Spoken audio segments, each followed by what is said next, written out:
ఏంటయ్యా చెప్పిన పని చేశాక కూడా ఇంతగా ఇబ్బంది పెడుతున్నారేంటి? ఎలాగైనా త్వరగా ముగించండి అయ్యా, వెళ్ళొస్తా. సరే కలుద్దాం. సర్లే సార్ నమస్తే. నమస్తే సార్. ఈ కేసు ఇంకా పూర్తవలేదా? సార్ వెతుకుతూనే ఉన్నాం. ఎన్నాళ్ళయ్యా? బాబో నువ్వు బయలుదేరు, వెళ్ళయ్యా. ఈడ అమాయకుడయ్యా, అమాయకుని పట్టుకుని అంతరాలు కొట్టేశారు. ఏం చేయమంటారు?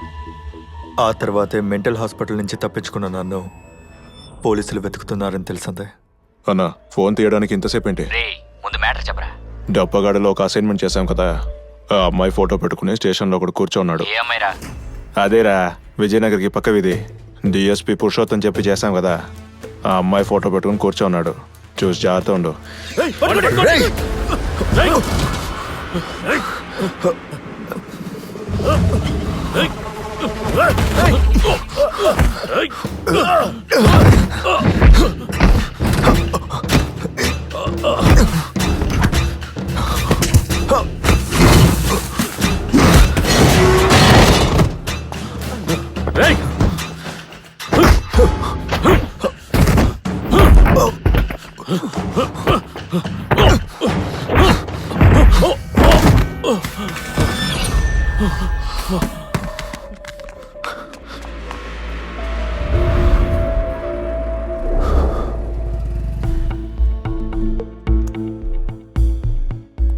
డిఎస్పీ పురుషోత్తం ఎవరో వెతకడం మొదలు పెట్టాను.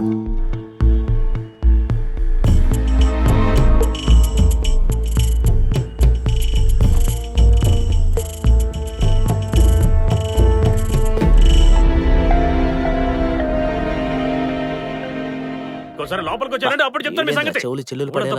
వదలరా, ఆ అమ్మాయిని తీసుకొస్తే పురుషోత్తం వాడే Excuse me, వస్తాడు. సార్. ఎవరు కావాలి మీకు? సార్ పురుషోత్తం సార్ని కలవాలి. ఎవరా పురుషోత్తం? డిఎస్పీ పురుషోత్తం. అలాంటి వాళ్ళు ఇక్కడ ఎవరు లేరు. ఒక సీనియర్ ఆడిటర్ ని మీట్ అవ్వడానికి అపాయింట్మెంట్ తీసుకుని లోపలికి రారా? ఎవరు మరి నేను లోపలికి పంపించింది? సార్. హలో స్వామి, ఈ ఆడిటర్ చాలా పొగరుగా మాట్లాడుతున్నాడు. మీరు వస్తేనే కరెక్ట్ గా ఉంటుంది స్వామి.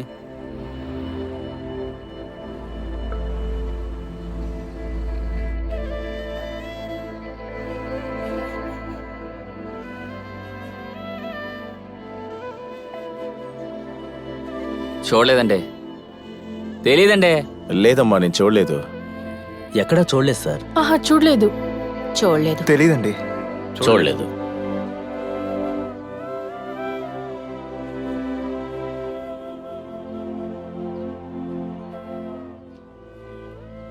ఏంటండి ఈ అమ్మాయి ఫోటో పెట్టుకున్నారు? తెలిసిన అమ్మాయా? ఇప్పుడు మీకు తెలుసా? తెలుసు, ఈ వీధిలోనే ఉండేది. ఏ ఇల్లనా? ఆ బ్లూ కలర్ గేటు. థ్యాంక్స్ అన్నా. ఏ గట్టిగా పట్టుకో. సరే నాన్న. ఏంటయ్యా? ఈమె ఈ ఇంట్లోనే ఉన్నారని చెప్పారు. మీకు తెలుసా సార్? నువ్వు ఆల్రెడీ వచ్చిన వాడివి కదా, తెలీదు పో. సార్ కొంచెం సరిగా చూసి చెప్పండి సార్. తెలీదని చెప్పాను కదా, వెళ్ళావు. మళ్ళీ వచ్చావంటే పోలీసులు కంప్లైంట్ ఇస్తాను.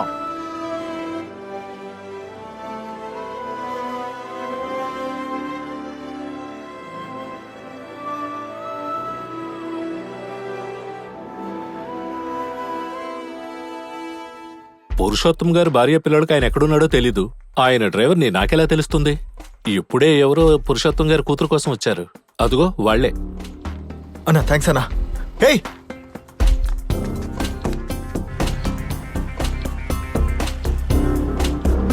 పురుషోత్తంకి సంబంధించిన వాళ్ళని వెతుక్కుంటూ వెళ్ళినప్పుడు ఇద్దరు వ్యక్తులు మాత్రం నేను వెళ్ళిన చోట్ల ఏదో విచారణ చేయడం, వాళ్ళని ఏదో ఒక ఎరుపు రంగు కార్ ఫాలో చేయడం చూశాను.